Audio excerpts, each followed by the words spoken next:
How to secure your Gemini account from hackers. First of all, open the app and log into your account.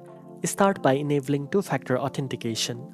Go to Settings, select Security and choose Authenticator app for two-factor authentication. This adds an extra layer of protection beyond your password. Next, make sure you are using a strong and unique password that includes letters, numbers, and symbols. Avoid using the same password across multiple platforms. Then enable withdrawal address whitelisting. This feature ensures that crypto can only be sent to addresses you have approved, preventing hackers from withdrawing funds to unknown wallets. You should also turn on login alerts so Gemini notifies you of every new login attempt.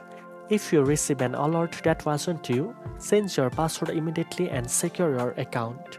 Avoid using public Wi-Fi when accessing your Gemini account, and always use a secure network or a trusted VPN to prevent your data from being intercepted. Regularly review your activity history in the app to check for any suspicious actions or unknown devices. Now you know how to secure your Gemini account safely. If you found this video helpful, don't forget to like, share and subscribe for more trading tips. Thanks for watching and I'll see you in the next one.